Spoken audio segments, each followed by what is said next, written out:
And now let's turn our attention to Jenin, a city in the northern West Bank, home to over 300,000 people, also a scene of human suffering.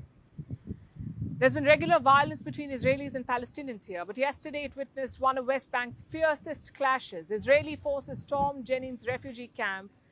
They fired live ammunition, stun grenades, and toxic gas. They used helicopter gunships for the first time in decades. 5 Palestinians were killed, many others were injured. What led to this attack? What is Israeli Prime Minister Benjamin Netanyahu's strategy, and how is the world reacting to these developments? Our next report tells you. Heavy gunfire, a rain of explosive devices, smoke billowing from buildings, burning tires on the ground. These scenes are from Jenin, a violence-struck city in northern West Bank, which witnessed a large-scale clash yesterday, one of the West Bank's fiercest ever. What led to this clash?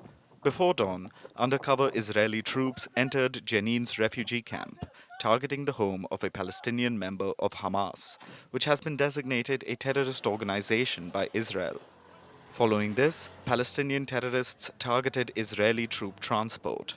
Explosives were hurled at soldiers from multiple directions, so Israeli forces reacted. They fired live ammunition, stun grenades, and toxic gas. A combat helicopter was used to repel gunmen, in a first in 2 decades. Meanwhile, soldiers were extracted from troop transport.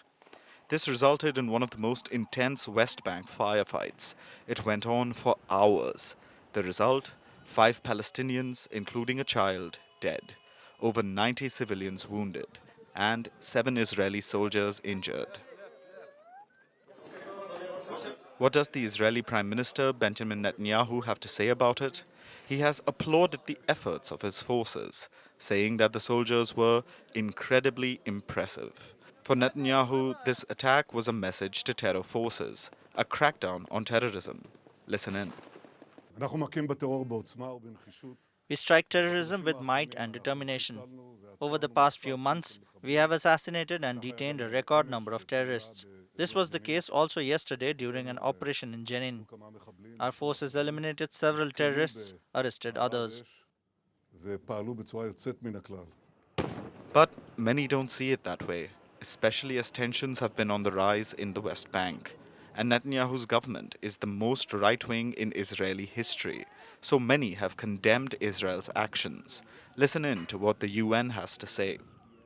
The Secretary General shares the views of his special coordinator, Tor Venesland, who said just over the past hour that he was deeply concerned by today's events in Jenin following an Israeli security forces operation and the ensuing exchange of fire, which resulted in 5 Palestinians killed, including a child, and some 60 Palestinians and 7 Israeli forces wounded, at the very least. I believe those numbers are going up as we speak.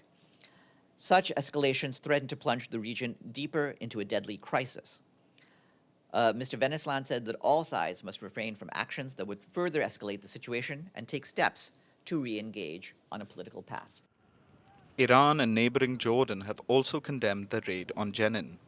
Jordan warned of an ongoing cycle of violence and stressed the need to halt Israel's continuous incursions into Palestinian cities. Meanwhile, Iran said Israel's criminal attacks are intensifying, calling it a clear example of organized crime and state terrorism. Hamas too has condemned the Jenin raid and praised the resistance. No shocker there. But listen in. The Zionist occupation carried out a crime in Jenin through the raid using tanks and planes and by killing martyrs in this Zionist occupation against the camp. It shows that the resistance still exists in all West Bank cities, and the threats by the occupation of a military operation will not stop the resistance in the West Bank. So while Israel stands its ground, with big plans to crack down on terrorism and Palestinian forces remain undeterred, Palestinians continue to bury their dead, with a devastating casualty toll on the rise.